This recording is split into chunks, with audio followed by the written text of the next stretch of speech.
Hello students, welcome to Vaghela study channel. વિદ્યાર્થી મિત્રો, Vaghela study ચેનલમાં જો તમે સૌપ્રથમ આવ્યા હોય તો આ ચેનલને લાઇક કરો, શેર કરો અને સબસ્ક્રાઈબ કરો. હવે ધોરણ 12 આર્ટ્સમાં તત્વજ્ઞાન વિશે ભણતા હોય એવા વિદ્યાર્થીઓ માટે સ્વાધ્યાયનો વિડીયો લઈને આવ્યો છું. તો તમે સ્વાધ્યાયને સમજી અને તમારી પાઠ્યબુકમાં તમે લખી શકો છો. જો સ્વાધ્યાય તત્વજ્ઞાન ચેપ્ટર 1 વિધાનના રૂપો અને તેના પ્રકારો, તેનો મનોયત્ન પહેલો. જુઓ, સવાલો છે કે અર્વાચીન તર્કશાસ્ત્ર અન્ય કયા નામે ઓળખાય છે? તો જવાબ છે કે અર્વાચીન તર્કશાસ્ત્ર પ્રતિકાત્મક તર્કશાસ્ત્રના નામે ઓળખાય છે. સવાલ 2, જે વિધાનમાં બીજા કોઈ વિધાનનો સમાવેશ થતો ન હોય તે વિધાનને શું કહેવાય છે? તો જવાબ છે કે જે વિધાનમાં બીજા કોઈ વિધાનનો સમાવેશ થતો ન હોય તે વિધાનને સાદું વિધાન કહેવાય છે. તાર્કિક કારકો અન્ય કયા નામે ઓળખાય છે? તો તાર્કિક સંયોગીઓના નામે ઓળખાય છે. વિકલ્પનની શાબ્દિક રજૂઆત માટે કયા શબ્દ જૂથનો ઉપયોગ થાય છે? તો જવાબ છે કે વિકલ્પનની શાબ્દિક રજૂઆત માટે કાં તો અથવા શબ્દ જૂથનો ઉપયોગ થાય છે. જો તો શબ્દ જૂથ માટેનું પ્રતીક લખો.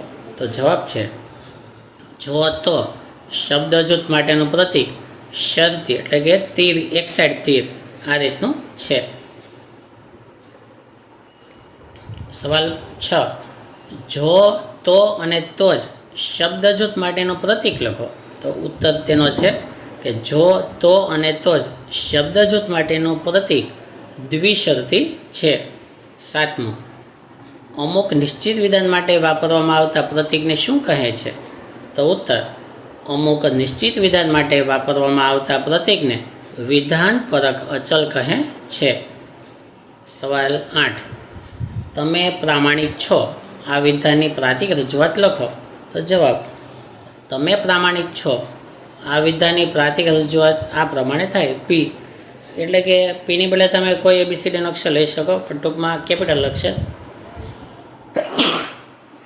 અક્ષર લેવાનો થાય છે. તમે પ્રામાણિક છો એના માટે બરાબર એ પણ લઈ શકો, બી પણ લઈ શકો, પણ ટૂંકમાં કેપિટલ અક્ષર લેવાનો છે. સવાલ 9, વિધાનના સ્થાનનો નિર્દેશ કરનારા પ્રતીકોને શું કહેવાય છે? તો જવાબ, વિધાનના સ્થાનનો નિર્દેશ કરનારા પ્રતીકોને વિધાન પરક પરિવર્તી કહેવાય છે.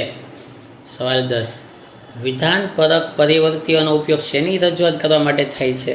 જવાબ, વિધાન પરક પરિવર્તીઓનો ઉપયોગ વિધાનના રૂપની રજૂઆત કરવા માટે થાય છે. તો આ પ્રશ્ન પહેલાંના 10 સવાલો હતા. ખૂબ જ સારી રીતે મેં તમને આપ્યા છે, તમે લખી લેજો. ડાયરેક્ટ પાકા કરો તો પણ ચાલશે. હવે પ્રશ્ન બીજો, નીચેના પ્રશ્નના ઉત્તર સંક્ષિપ્તમાં લખો. સવાલ 1, અર્વાચીન તર્કશાસ્ત્રને પ્રાતિક તર્કશાસ્ત્ર તરીકે શા માટે ઓળખવામાં આવે છે? જવાબ, અર્વાચીન તર્કશાસ્ત્રમાં પ્રતીકોનો બહોળા પ્રમાણમાં ઉપયોગ થાય છે. પ્રતીકોના બહોળા ઉપયોગને કારણે અર્વાચીન તર્કશાસ્ત્રને પ્રાતિક તર્કશાસ્ત્ર તરીકે ઓળખવામાં આવે છે. સવાલ 2, દલીલોની અંદર આવતા વિધાનો કેટલા પ્રકારના હોય છે? ક્યાં ક્યાં?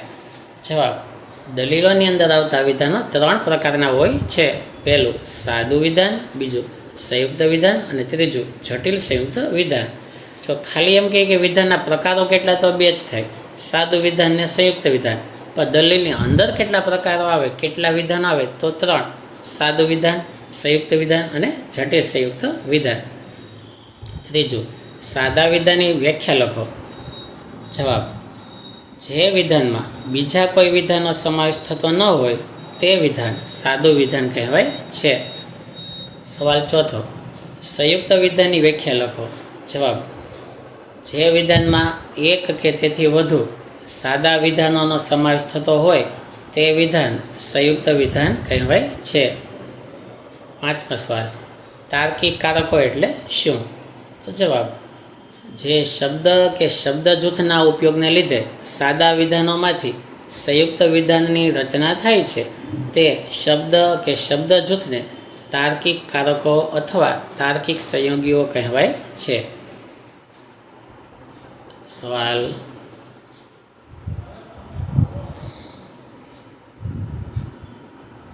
6, આમાં બધા સવાલ આવી જાય છે, ધ્યાન આપો, ખાસ ધ્યાન આપજો. સવાલ 6, તાર્કિક કારકો કેટલા છે, ક્યાં ક્યાં? જવાબ, તાર્કિક કારકો જો ધ્યાન આપજો, તાર્કિક કારકો 5 છે. પહેલું નહીં એટલે કે નિષેધ, બીજું અને બોલાય સમુચ્ચય, ત્રીજું કાં તો અથવા એટલે કે વિકલ્પન, ચોથું જો તો એટલે કે શરતી, પાંચમું જો તો અને તો જ એટલે દ્વિશરતી. સવાલ 7, તાર્કિક કારકો માટે પ્રયોજાતા પ્રતીકો લખો. જવાબ, તાર્કિક કારકો માટે પ્રયોજાતા પ્રતીકો અહીંયા થોડાક કટિંગ થઈ ગયા છે, પણ હું તમને મોઢે અગાઉ આપણે આવી જ ગયા છે. નહીં માટે નિષેધ છે, 5 હોય છે, બરાબર. પ્રિન્ટિંગ મિસ્ટેક છે. પહેલું નહીં તો પ્રતીક નિષેધ, બીજું અને એટલે કે સમુચ્ચય, ત્રીજું વિકલ્પન એટલે કે કાં તો અથવા. અહીંયા જે આપેલા છે ને, જો આ 5 તાર્કિક કારકો થયા, બરાબર, એના નામ હોય 5. જો નહીં માટે નિષેધ પ્રતીક, અને માટે સમુચ્ચય, આ બીજ 7મો જો 6ઠા 7માને કમ્બાઈન કરીને જોઈ લેજો. પ્રિન્ટિંગ મિસ્ટેક છે ને, એટલે કાં તો અથવા માટે વિકલ્પન, જો તો માટે શરતી, અને જો તો અને તો જ માટે દ્વિશરતી. આ પહેલું, આ બીજું છે એ 5મું છે. 8મો સવાલ, તાર્કિક કારકોને શા માટે સત્યતા ફલનલક્ષી કારકો કહેવાય છે? તાર્કિક કારકો 2 અલગ વિધાનો જોડે છે અને તે સંયુક્ત વિધાન બને છે. તે નવા તેના ઘટકરૂપ વિધાનોના સત્યતા મૂલ્યોને આધારે નક્કી થતું હોવાથી આવા તાર્કિક કારકોને સત્યતા ફલનલક્ષી કારકો કહેવાય છે.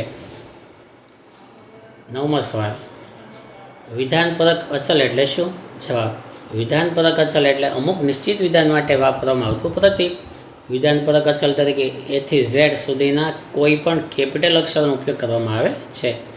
10મો સવાલ, વિધાનપરક પરિવર્તી એટલે શું? જવાબ, વિધાનપરક પરિવર્તી એટલે જેને સ્થાને કોઈ પણ વિધાન મૂકી શકાય એવું પ્રતીક.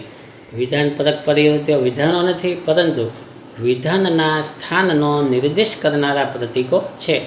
વિધાનપરક પરિવર્તી તરીકે P, Q, R, S વગેરે નાના એટલે કે કેપિટલ નહીં, સ્મોલ અક્ષરોનો ઉપયોગ કરવામાં આવે છે. તો આ સાથે 10 સવાલ અહીંયા પૂરા થાય. તો આ તમે પાકી બુકમાં લખી લેજો, પાકા કરજો. Thank you very much.